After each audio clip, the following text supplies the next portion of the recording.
everyone sit down? We're going to have a few toasts. And I hope everyone enjoyed the dinner. You are now eating the Minnesota apples in that dessert.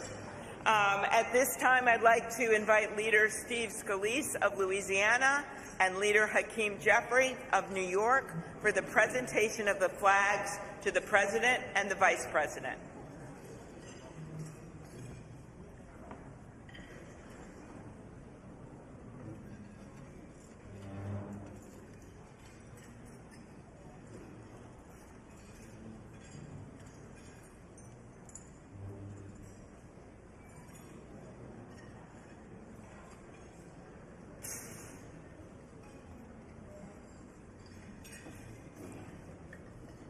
Mr. President, Madam First Lady, Mr. Vice President, Madam Second Lady, what a wonderful occasion. We all come here to celebrate what is a great tradition in the United States, and that is the peaceful transfer of power. And when President Trump spoke over in the beautiful rotunda, wonderful that it was indoors, Mr. President, because I don't think the crowd would have wanted to be in the 20s or below. But one of the things President Trump said that I thought was the most touching, he said, in America, the impossible is what we do best.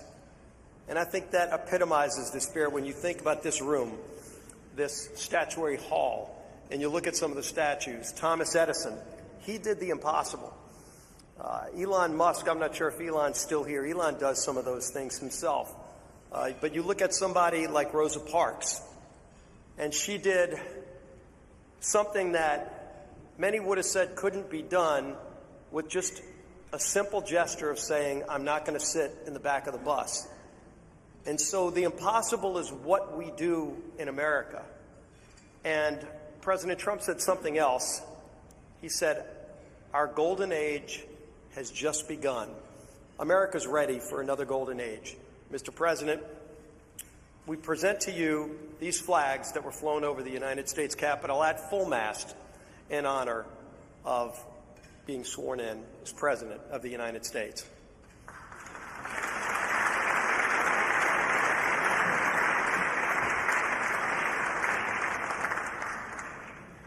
Thank you, Chairwoman Klobuchar, for your leadership of today's ceremonies. President Trump, Madam First Lady, congratulations. I have the honor of presenting the Vice President with our nation's highest symbol, the American flag. As a United States Marine, the Vice President put on the uniform to protect and serve America. Like so many men and women before him in our nation's history.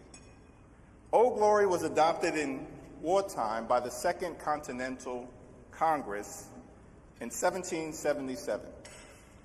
A full 12 years before the office of the Vice Presidency was even created, or the House of Representatives convened for the first time. The resolution said that the flag would be 13 stars, white in a blue field, representing a new constellation. Out of many, one. Some 250 years later, from Appalachia to Anacostia, Middletown to Mar-a-Lago, the Bayou to Brooklyn, we remain one nation under God. To Vice President Vance, Usha, and family, may God bless and watch over you as you begin this journey. On behalf of the Congress, we present one of the flags that flew above the Capitol today to the 50th Vice President of the United States of America, James David Vance, and wish you Godspeed.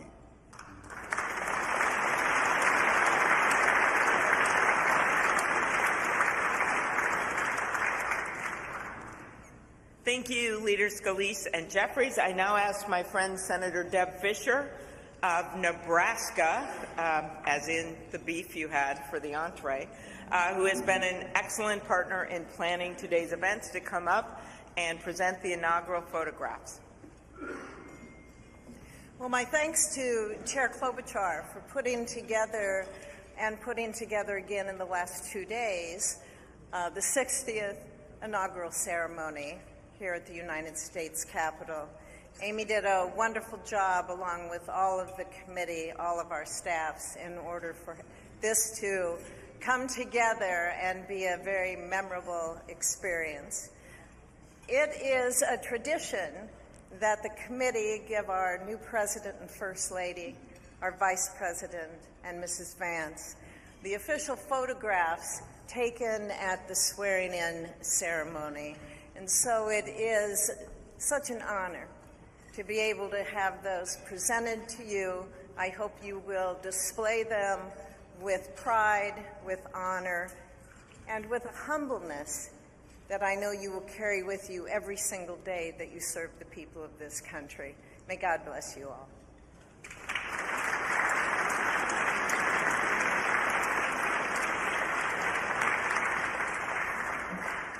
Thank you, Senator Fisher. Now, on behalf of the Joint Congressional Committee on Inaugural Ceremonies, I'd like to present the President and Mrs. Trump and the Vice President and Mrs. Vance with these crystal Lennox vases. See them over here? For the 10th consecutive inauguration, Lennox has provided the official inaugural gift.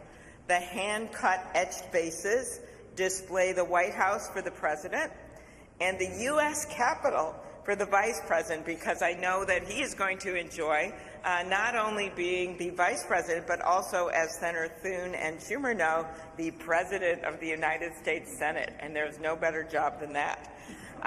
These gifts symbolize our equal branches of government as well as our enduring democracy. There they are.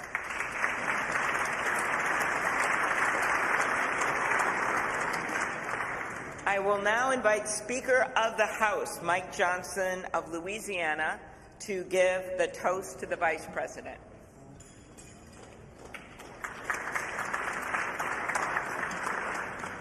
Thank you so much. It's my great honor to offer a toast to our new Vice President, Mr. J.D. Vance. J.D., you wrote something very poignant in your memoir, actually many things very poignant, but let me quote you here. What separates the successful from the unsuccessful are the expectations they had for their own lives. That's really meaningful. That expectation is a powerful thing. We remember the people in our lives who provided that to us. We all need that. Everybody needs hope and encouragement. They need a greater expectation. We need people in our lives who will make us look farther and reach higher. JD's written a lot about the people in his life that have done that. He's written about, we know the great story of your grandparents and what they did in your life. He's written about his professors and mentors that he met in law school. He speaks a lot about his gracious, beautiful wife, our new second lady, Usha. Is a great inspiration as well. And JD, you yourself have been inspiring people. Your story really has. It's one of the reasons that I believe God has raised your platform as he has, because you've been so faithful to tell that story and to inspire so many others. And so our hope and our prayer is, as you continue to do this, that as you go to help us execute on the America First agenda, that you also do what you've been doing so well all along, and that is providing a model for what is possible in America. What a great story. What an inspiring story you've had, and it's just getting started. I pray specifically that you inspire a lot of the young men in America. Some of them feel hopeless and stagnant sometimes, and you're a great example to all of them and to all of us, that if you work hard and you play by the rules and you do the right thing, you can make a better life. You're now the Vice President of the United States, my friend.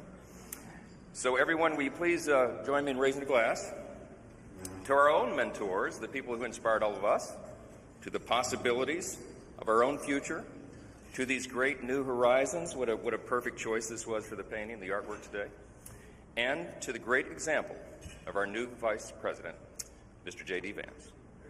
You're here.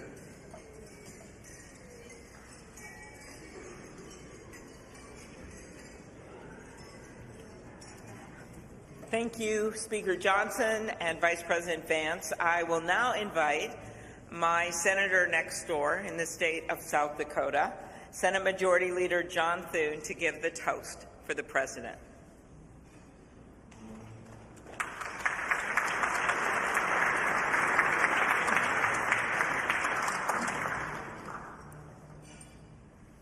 Well, Mr. President, Madam First Lady, congratulations.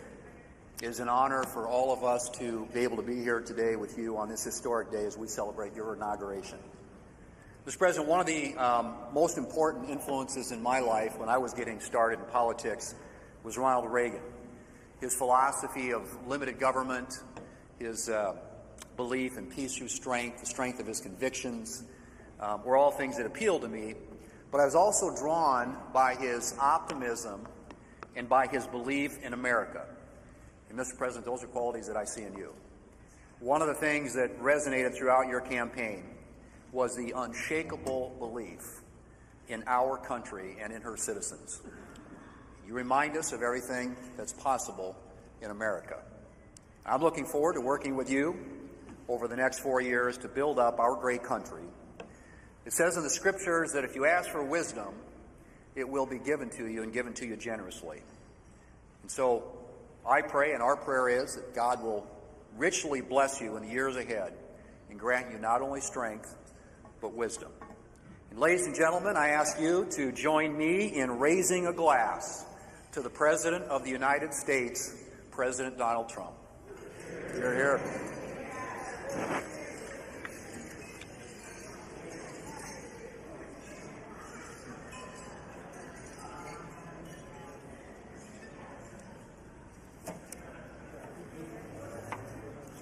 So, this has been a long day with many other things ahead for so many of you. But I want to thank you for attending the 60th inaugural ceremonies. And as we close, we ask that you pick up a gift. All of our guests are going to get a set of commemorative glasses in embossed leather featuring the Great Seal of the United States, which Senator Fisher and I selected together, and maybe Senator McConnell added some bourbon from Kentucky. Just saying. It is now my privilege to conclude this luncheon by asking Margaret Kibben, the chaplain for the House of Representatives, to deliver the benediction. Thank you. And we know we love this eagle podium. It's pretty good, Mr. President. Ladies and gentlemen, please rise for the benediction.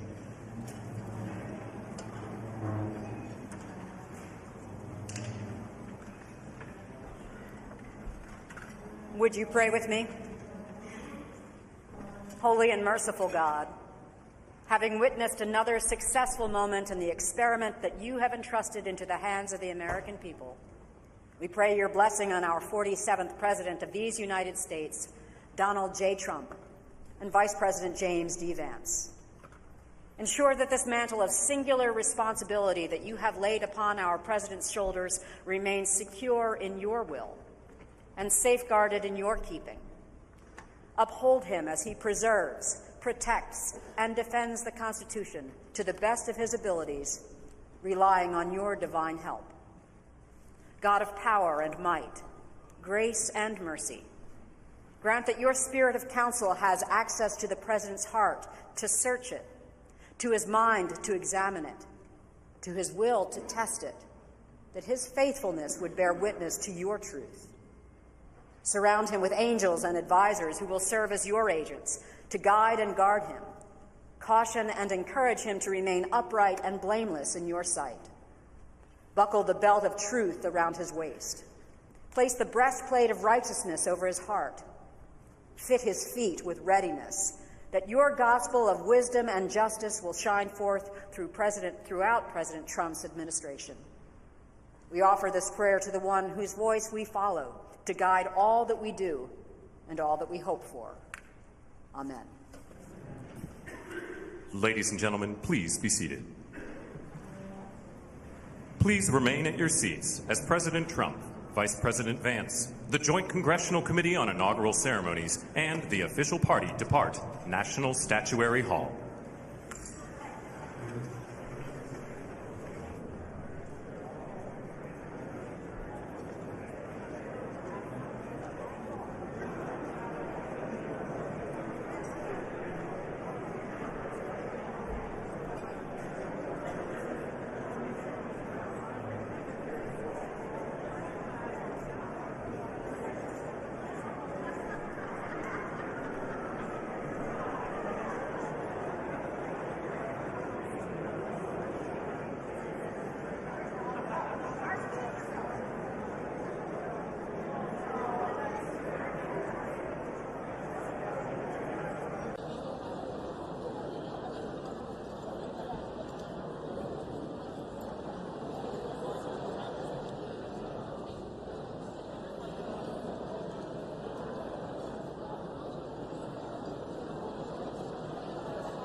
Could be worse than the other way. Right.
So do we have to go down?